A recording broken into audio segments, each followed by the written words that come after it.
Hey, welcome back to the channel. It's Andrew here at BTO Range in Conroe, Texas. And today on the bench, we have probably, along with the Winchester 94, probably one of the most quintessentially American rifles ever. This is a Marlin 336, chambered for a 30-30.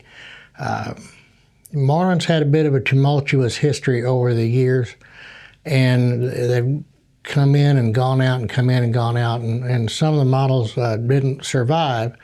And a little bit of the history is in order, then we'll get into this particular rifle. This is 1968, this particular gun, 1968 gun. So the Marlin rifles in 30-30 really started with the model 1893 rifle. Originally an L.L. Hepburn design. Marlin has always been contemporary to, but slightly behind Winchester in the lever action rifle world, up until the mid to late 20th century probably is when they really captured their market share in the lever actions. We'll talk about that. But obviously Winchester, their modern lever actions post 1873 were John Browning designs. These were basically L.L. Hepburn, Lewis Lobdell Hepburn design guns. And then Marlin made some modifications. So John Marlin started the company in the 1870s. They made lever action rifles. They made pump shotguns. They made handguns. They had the Ballard line of single shot rifles. And then on into the 20th century, they even made bolt action rifles and things of that nature. So they were a pretty wide ranging, large scale American firearms company, North Haven, Connecticut. So the 1893 and then the model 93, same gun, slight cosmetic redesign, became the model 1936 in 1935, but debuted in 1936. Basically the same gun with some stock redesigned features. And then very soon after that, around 1937, they just called it the Model 36. And that continued through the end of World War II. Now, Marlin has always had a big war effort. So production during, for example, World War I, Marlin was one of the largest producers of machine guns. Airplane-mounted machine guns. They made the Colt Browning pattern machine gun for the troops. So Marlin's been in and about forever and ever. In 1917, they bought Hopkins and Allen to get into the shotgun business and the sporting arms business. And they continue on, and in 2000, they purchased H&R 1871, which was an extension of New England Firearms, the Harrington Richardson Company, but kind of the beginning of the demise there.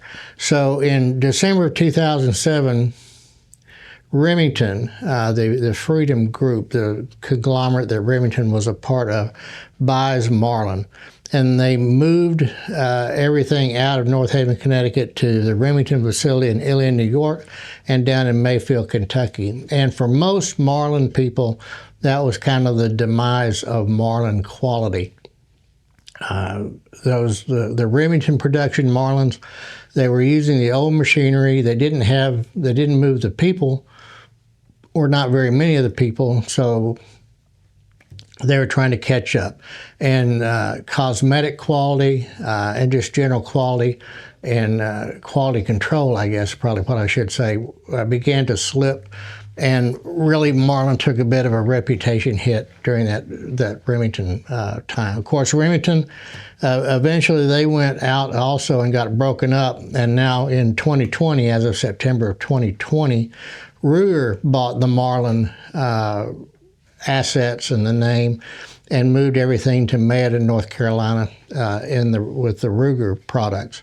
And they have spent their time, they have taken their time bringing the models back to market with some design changes on the new Marlins. But from everything that we've seen and everything that we've handled on the new Rugers, the Ruger Marlins, whatever you want to call them, they seem to be excellent, much better than the Remington production. But we can get into that in a different video. We've got some new Marlin at the store that we can take a look at. But back to the 336. So in the Marlin line, the longer action 30-30 base gun was the Model 36 until about 1947.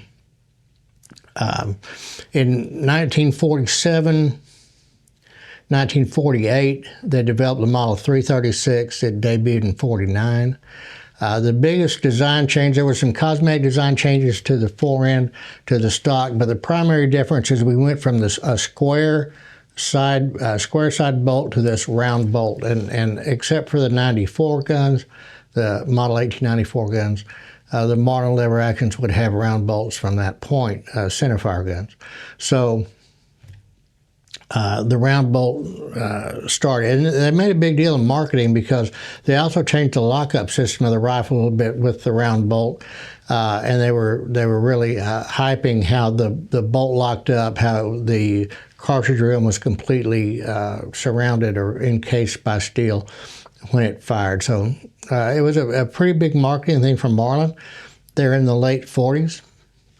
And the 336 was born.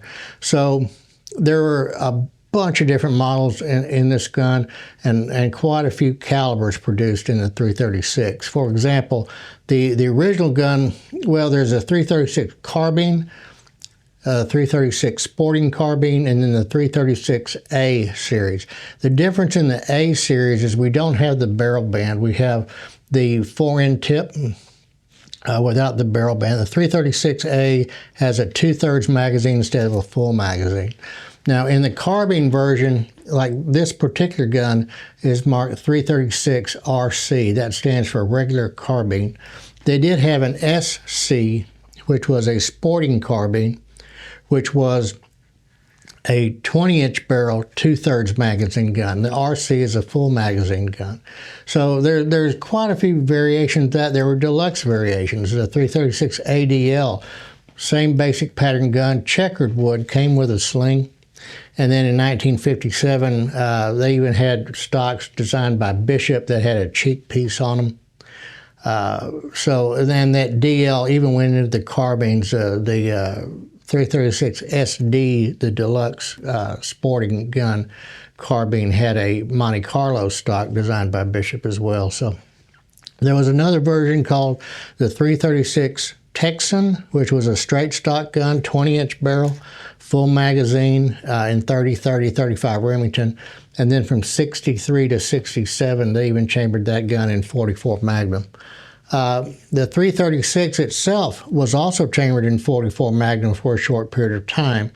Of course, now when you think of a lever action 44 Magnum from Marlin, you think of the Model 1894, and that action is more conducive to 44 Magnum and the shorter handgun style cartridges than this long 336 action is.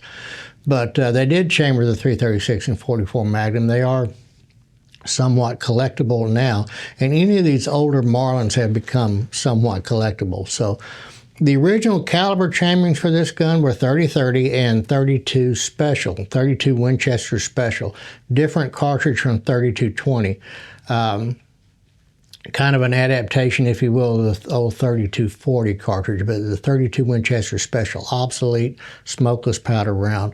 In 1953, they introduced 35 Remington into this gun, and they would continue 30-30 and 35 Remington throughout the production line up until the Remington years is when 35 Remington kind of went away, which is a shame because it's really a great cartridge, particularly if you're hunting the woods of East Texas. 35 Remington is an excellent cartridge.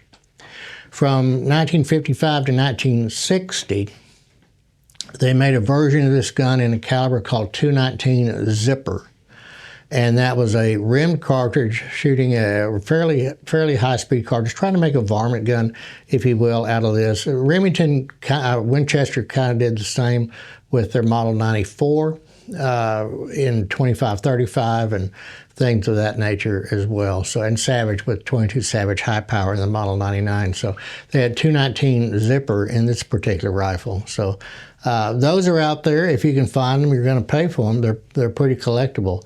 So what else about? Okay, so how do we evaluate these guns, because some of them are getting quite pricey.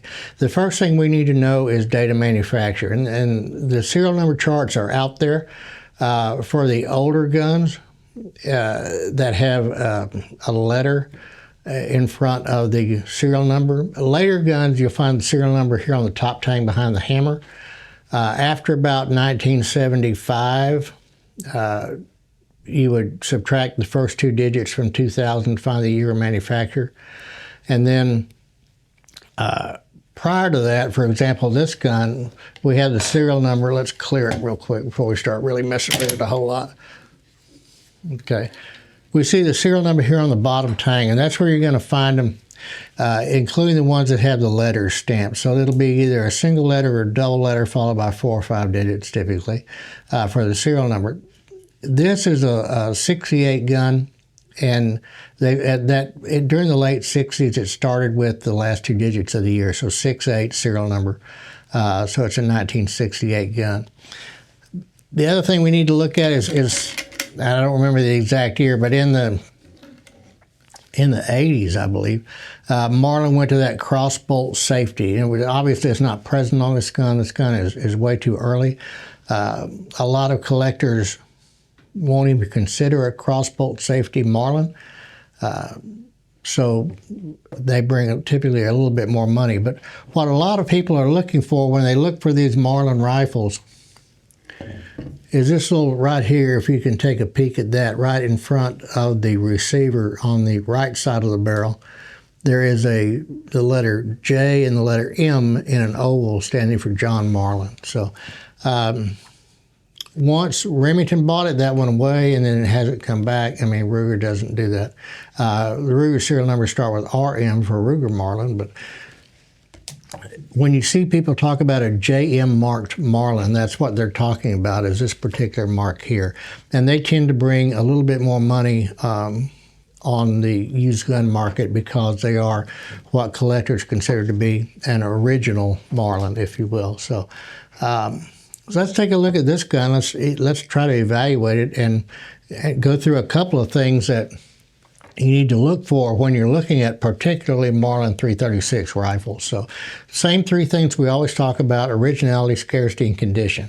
So scarcity in just a standard 336 RC in 30-30, not very scarce. A lot were made. I don't have an exact number, but there were a whole bunch of these rifles made. Now, different variations of this, the Texans, the SCs, the non-30-30 caliber guns, those all bring the money up because of scarcity. So if you find an original Texan or a Texan Deluxe or a 219 zipper that hasn't been modified, you can get into the thousands pretty quickly on those guns. But this is a base gun. This is in 1968. If you went to buy a Marlin 30-30 at your local hardware store, wherever you bought it from, this is probably what you were going to get. So let's look at originality. So we don't have a recoil pad added. That's good. We don't have sling swivels added. That's good. The rear side hood is there. And even on this gun, if you want to look right here, that sticker's been there since 1968. So that walnuts, this is not birch, stained birch. This is walnut. Now, they did make a Glenfield version of this gun, the Glenfield 30A, with hardwood stocks that were walnut stained, but the 336s, and then later on there was, as the big box stores got in there, the 336W and some of the different variations of the gun kind of cheapened down for mass marketers, and typically that was sights and wood that they saved the money on. But this is all walnut. That sticker's there. Even the original plug screws in the receiver are still there. This gun probably has never been scoped. And that brings us to one of the reasons why Marlin finally started getting their market share away from Winchester. Before rifle scopes, especially on lever guns, before rifle scopes were that big of a thing, Winchester was the king of the hill. They were the Coke, Marlin was the Pepsi, if you will. And that went on for quite a while until rifle scopes became more normal and more commonplace. And nowadays, most rifles don't even have open sights on them anymore. But now, well, from about probably the 1960s forward, the Marlin had a superiority over the Winchester because it has this solid top receiver. It makes it easy to mount the scope. Now, on the old Winchester 94s, top eject guns, various makers, Weaver primarily, made a side mount and the scope mounted offset to the side. And then Winchester themselves developed the Winchester 94 angle eject to allow you to mount a scope more on the top. Neither of which, by the way, is that great of a scope mount. It just isn't. The gun was never designed to be scope mounted. This gun, or the model 1936 or even the 1893, all had solid top receivers. They weren't designed to be scope mounted because it wasn't a thing. It was just kind of a fortuitous coincidence that when it became time to make these guns ready to scope, it was easier to do on the Marlin than it was on the Winchester. So Marlin was able to attain their rightful market share probably simply because of that fact more than anything else. So what do we want to look at when we're evaluating the Marlin 336s? Or what do we see the most common, I don't want to say modifications because the connotation of that means, it was good. But there's things that people do to these guns that aren't good. One of the things we see a lot is this bullseye right here. People believe, for whatever reason, that is where a sling swivel stud should go. And that's where they put it, and that's absolutely not correct. It's number one, it's hard to get a traditional screw in like an Uncle Mike's or whatever. It's hard to get it to stay put in there because the diameter is wrong. It's too big. Sling swivel stud, if you're going to put it in there, I would mount it back here, about midway between the bullseye and the end of the butt. So hopefully you see that. That particular little bullseye is being remade, and it is available. So if you have one that's either been drilled or that's missing or whatever the problem is, that bullseye is available, and that can be restored relatively easily.